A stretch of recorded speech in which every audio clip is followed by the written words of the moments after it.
Players. So according to reporting, Kelli Bryant's 15-year-old son told them that he and his two siblings had been abandoned by their mother since 2020. And they were left in horrific conditions, with Kelli stopping by once a week to bring them ready-made meals.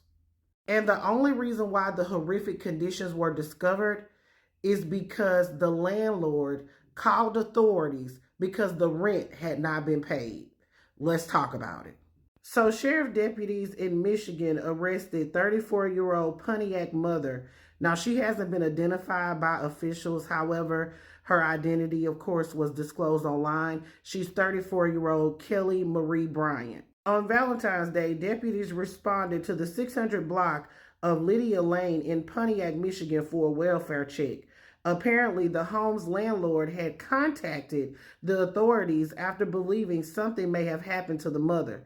The landlord had heard from her since December, and the rent was last paid in October. When deputies arrived at the home on Friday, they found it in deplorable conditions.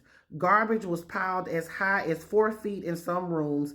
Mold and human waste was found throughout, with the toilet overflowing with feces in the tub.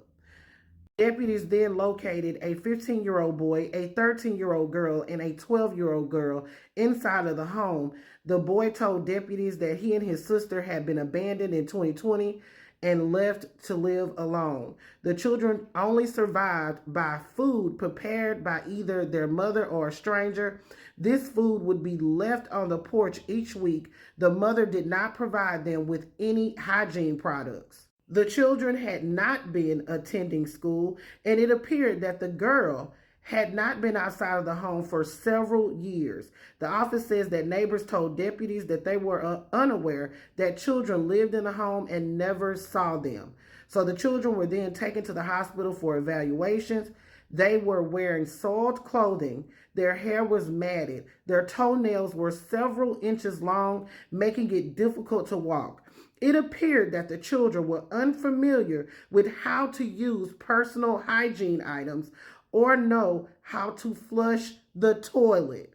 The scene was so bad that evidence technicians had to wear hazmat suits. It was literally something off of Hoarders. Meanwhile, you can find Kelli on Snapchat, on Facebook, partying it up with her bro, her father on social media, wishing her happy birthday, all sorts of things. Her father was praising her online for being on the honor roll at some school, everything. But her own children, her 3 children, were abandoned and left at home in disgusting and deplorable conditions, not even going to school. It is disturbing. So I have a few questions. Where is the father of the children? Why did he not know that his children were not attending school? They weren't properly being taken care of. Why is that? Why wasn't CPS involved? Because the children, according to officials, were not attending school. Why wasn't she arrested for truancy?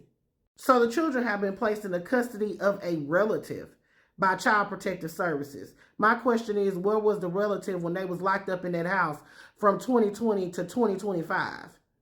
This is disturbing. This is absolutely disgusting. So Kelli is being held without bond, and rightfully so. And she needs to be prosecuted to the furthest extent of the law. And I'm hoping that these kids get the help that they need. According to some posts on Facebook, there's a GoFundMe. They're also taking up donations for clothing and personal items for the children. You guys, put your thoughts in the comments. This is Double D Mo for the Black Street News. I'm so sick of this. Don't have kids. Just stop doing it if you're going to do this, because there are people out here who literally cannot have kids and want to have kids. I'm so disgusted by this entire thing.